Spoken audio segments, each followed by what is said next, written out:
ജനീഷാണ് youth കോൺഗ്രസിന്റെ പുതിയ സംസ്ഥാന അധ്യക്ഷൻ.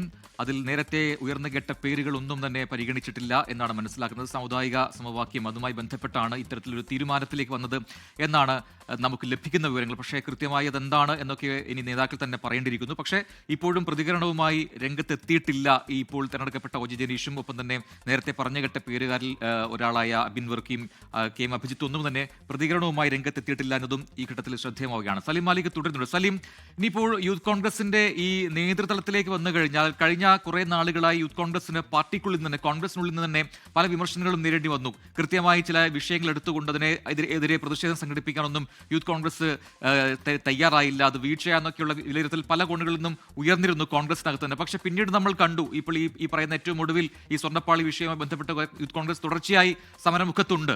ഇനിയിപ്പോൾ ഇതെല്ലാം ഏകോപിപ്പിച്ച് കൊണ്ടുപോകേണ്ടത്, ഇതിനെല്ലാം നേതൃത്വം വഹിക്കേണ്ടത് ഒ ജെ ജനീഷ് എന്ന് പറയുന്ന പുതിയ സംസ്ഥാന അധ്യക്ഷനാണ്. അതിനെല്ലാം ഒപ്പം അണികൾ ഉണ്ടാകുമോ? അതിനെല്ലാം കൃത്യമായ പിന്തുണ നൽകി അണികൾ ഉണ്ടാകുമോ? കാരണം നേരത്തെ ഉയർന്നുകെട്ട പേരുകാരല്ല ഇപ്പോൾ അധ്യക്ഷനായിരിക്കുന്നത് അല്ലെങ്കിൽ നേതൃസ്ഥാനത്തേക്ക് വന്നിരിക്കുന്നത്. പ്രത്യേകിച്ചും AI ഗ്രൂപ്പുകളുടെയൊക്കെ തന്നെ ഒരു നിലപാട് ഇതിൽ ശ്രദ്ധേയമാവില്ലേ? പ്രജിൻ, അതിൽ പ്രധാനപ്പെട്ട കാര്യം, ഒരു സമര സംഘടന എന്ന നിലയിൽ യൂത്ത് കോൺഗ്രസ് തെരുവിൽ സമരം ചെയ്യേണ്ട സമയമാണിത്. ആ ഘട്ടത്തിലാണ് അധ്യക്ഷനില്ലാതെ നിലവിൽ നാളുകളായി പ്രതിസന്ധി നേരിടുന്നത് എന്നുള്ളത് കോൺഗ്രസിൻ്റെ നേതാക്കൾ തന്നെ വിമർശിച്ച കാര്യമാണ്. അതുകൊണ്ട് തന്നെ സ്വാഭാവികമായും അധ്യക്ഷ സ്ഥാനം ഏറ്റെടുത്ത ഉടൻ തന്നെ ഒരു വലിയ സമരപരിപാടി സംഘടിപ്പിക്കുക എന്നുള്ളതാണ് ഒ ജെ ജനീഷിൻ്റെ മുൻപിലുള്ള ഏറ്റവും പ്രധാനപ്പെട്ട ദൗത്യം.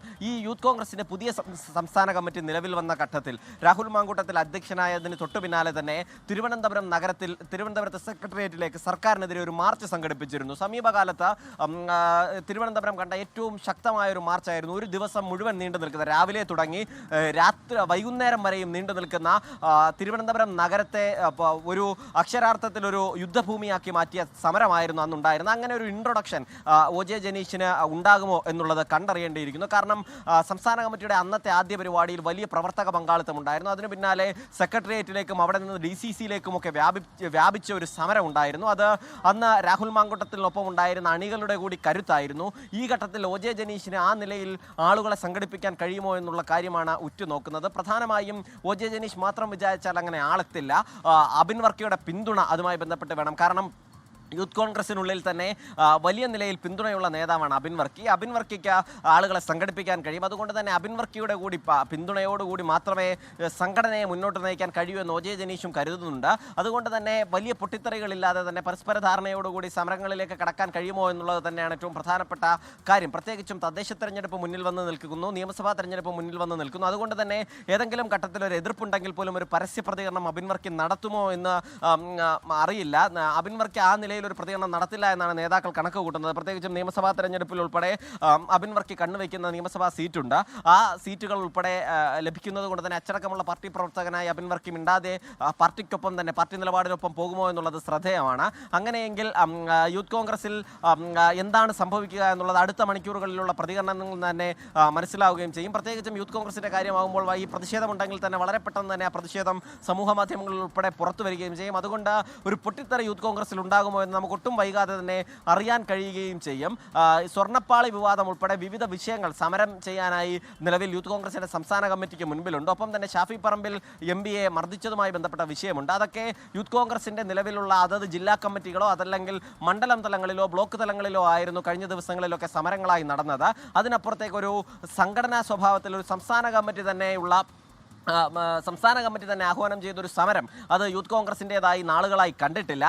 സ്വാഭാവികമായും അധ്യക്ഷനില്ലാത്ത പ്രതിസന്ധിയിൽ വലിയ സമരങ്ങൾ ചെയ്യേണ്ട വിഷയങ്ങളുള്ള കാലത്തും സംസ്ഥാന കമ്മിറ്റിക്ക് ഒരു സമരം ചെയ്യാൻ കഴിയാത്ത ഗതികേട് യൂത്ത് കോൺഗ്രസിനെ സംബന്ധിച്ചിടത്തോളം മാത്രമല്ല സലീം, ഏതാണ്ട് ഈ പറയുന്നത് പോലെ ഈ രാഹുൽ മാങ്കൂട്ടത്തിലെ രാജിക്ക് ശേഷം ഇതോടെ ഒരു 50 ദിവസം കഴിഞ്ഞിട്ടുണ്ട്. 50 ദിവസങ്ങൾക്ക് പിന്നാലെയാണ് അല്ലെങ്കിൽ അത്രയും ദിവസം എടുത്തിട്ടാണ് ഒരു പുതിയ അധ്യക്ഷനെ ആ സംഘടനയ്ക്ക് ഇപ്പോൾ ലഭിച്ചിരിക്കുന്നത്. ഇതെല്ലാം തന്നെ കോൺഗ്രസിന് ഒരു വെല്ലുവിളിയായിരുന്നു. കോൺഗ്രസിലെ പല അഭിപ്രായ ഭിന്നതകളും ഒക്കെ തന്നെ ഇതുമായി ബന്ധപ്പെട്ട് നേരത്തെ വന്നതുമാണ്. ഇനിയിപ്പോൾ മനസ്സിലാക്കേണ്ട ഒരു കാര്യം കൂടിയുണ്ട്. എനിക്ക് തോന്നുന്നു ആദ്യമായിട്ടാണ് യൂത്ത് കോൺഗ്രസിനൊരു വർക്കിംഗ് പ്രസിഡന്റ് എന്ന രീതിയിൽ ഒരു പദവിയിലേക്ക് ഒരാൾ വരുന്നത്. ബിനു ചുള്ളിലാണ് പുതിയ വർക്കിംഗ് പ്രസിഡന്റ്. അങ്ങനെ ഒരു തീരുമാനം അത് എന്തുകൊണ്ടായിരിക്കും സലിം? നിലവിലുള്ള പ്രതിസന്ധികൾ പരമാവധി ഒഴിവാക്കുക, തർക്കങ്ങൾ ഒഴിവാക്കുക എന്നുള്ളത് തന്നെയാണ് ആ സമവാക്യങ്ങൾക്ക് പിന്നിൽ. അതുകൊണ്ടാണ് ബിനു ചുള്ളിയിലിനെ വർക്കിംഗ് പ്രസിഡന്റ് ആക്കുന്നത്. നേരത്തെ തന്നെ ബിനു ചുള്ളിയിലിനെ യൂത്ത് കോൺഗ്രസിന്റെ ദേശീയ സെക്രട്ടറിയാക്കി നിയമിച്ചിരുന്നു. അത് മാസങ്ങൾ മാത്രമാണ് അത്തരത്തിലൊരു നിയമനം ഉണ്ടായിട്ട് ആകുന്നത്. അതിന് പിന്നാലെയാണ് യൂത്ത് കോൺഗ്രസിന്റെ സംസ്ഥാന വർക്കിംഗ് പ്രസിഡന്റായി കൂടി ആദ്യമായ ഒരാൾ ഒരു വർക്കിംഗ് പ്രസിഡന്റ് എന്ന നിലയിലേക്ക് കൂടി പരിഗണിക്കുകയും ചെയ്യുന്നത്. അത് പരമാവധി തർക്കങ്ങൾ ഒഴിവാക്കുക, ഒറ്റക്കെട്ടായ യൂത്ത് കോൺഗ്രസിനെ കൊണ്ടുപോകുക എന്നതിന്റെ കൂടി പശ്ചാത്തലത്തിലാണ് അത്തരത്തിലൊരു സമവാക്യത്തിലേക്ക് നേതൃത്വം എത്തുന്നത്. പ്രത്യേകിച്ചും തിരഞ്ഞെടുപ്പ് അടുത്തിരിക്കുന്ന സമയമായതിനാൽ തന്നെ രാഷ്ട്രീയമായി നേട്ടമുണ്ടാക്കേണ്ട സമയത്ത് പരസ്പരം തമ്മിലടിച്ച് അതിന്റെ എനർജി കളയരുത് എന്നുള്ളതാണ് കോൺഗ്രസ് നേതൃത്വം നിലവിൽ ലക്ഷ്യമിടുന്നത്. ആ കോൺഗ്രസ് നേതൃത്വത്തിന്റെ പദ്ധതി എത്ര കണ്ട് വിജയത്തിലേക്കാകും എന്ന് ഇനിയും പറയാൻ കഴിയില്ല. ഒപ്പം തന്നെ അത് വിജയത്തിലാവുക എന്നതിനും അപ്പുറത്തേക്ക് നേതാക്കളുടെ നിലപാട്, ഇതിൽ രമേശ് ചെന്നിത്തലയുടെ നിലപാടും നിർണായകമാണ്. കാരണം രമേശ് ചെന്നിത്തല ഇതിനോടകം തന്നെ ഈ പ്രഖ്യാപനത്തിന് മുൻപ് തന്നെ നേതാക്കൾ വിവരം അറിയിച്ചിട്ടുണ്ട് എന്നാണ് മനസ്സിലാക്കുന്നത്. അങ്ങനെയെങ്കിൽ അദ്ദേഹം അബിൻ വർക്കിക്കായി ഏറ്റവും അവസാനം വരെയും ഹൈക്കമാൻഡിന് മുൻപിൽ സമ്മർദ്ദം ശക്തമാക്കിയ നേതാവാണ്. അത് ആ നിലയിൽ ഒ ജെ ജനീഷിന്റെ സംസ്ഥാന അധ്യക്ഷ പദം രമേശ് ചെന്നിത്തല അംഗീകരിക്കേണ്ടതായും ഉണ്ട്. അത് നിലവിൽ രമേശ് ചെന്നിത്തലയുമായി ബന്ധപ്പെട്ട അത്തരം കാര്യങ്ങൾ ചർച്ച ചെയ്തതിന് ശേഷമാണ് ഈ നിലയിൽ ഒരു പ്രഖ്യാപനം വന്നത് എന്നുള്ളതാണ് മനസ്സിലാക്കുന്നത്. പ്രജിൻ, ശരി. സലിം അലിക്കാണ് വിശദാംശങ്ങൾ നൽകിയത്. 2023 മുതൽ യൂത്ത് കോൺഗ്രസിന്റെ സംസ്ഥാന ഉപാധ്യക്ഷനായി പ്രവർത്തിച്ചു വരുന്ന ഒ ജെ ജനീഷാണ് ഇപ്പോഴത്തെ പുതിയ യൂത്ത് കോൺഗ്രസിന്റെ സംസ്ഥാന അധ്യക്ഷനായി വന്നിരിക്കുന്നത്. ഒപ്പം തന്നെ ഏറ്റവും പ്രധാനപ്പെട്ട രണ്ട് കാര്യങ്ങൾ കൂടിയുണ്ട്. അബിൻ വർക്കി, കെ എം അഭിജിത്ത് എന്നിവരെ യൂത്ത് കോൺഗ്രസിന്റെ ദേശീയ സെക്രട്ടറിമാരായും തെരഞ്ഞെടുത്തു എന്നതാണ് ഏറ്റവും പുതിയ വാർത്ത. പിന്നെ ചരിത്രത്തിൽ ആദ്യമായിട്ടാണ് യൂത്ത് കോൺഗ്രസ് എന്ന സംഘടനയ്ക്ക് ഒരു വർക്കിംഗ് പ്രസിഡന്റ് വരുന്നത്. ബിനു ചുള്ളിലാണ് വർക്കിംഗ് പ്രസിഡന്റായി ഇപ്പോൾ ചുമതല ഏൽക്കാൻ പോകുന്നത്. ലോകത്തെവിടെയായാലും ഏത് സമയത്തും 24 വാർത്തകളും ഓഗ്മെന്റഡ് റിയാലിറ്റി പാക്കേജുകളും എക്സ്പ്ലെയിനറുകളും വിശദമായി കാണാൻ ഞങ്ങളുടെ യൂട്യൂബ് ചാനൽ നിങ്ങൾക്ക് സബ്സ്ക്രൈബ് ചെയ്യാം.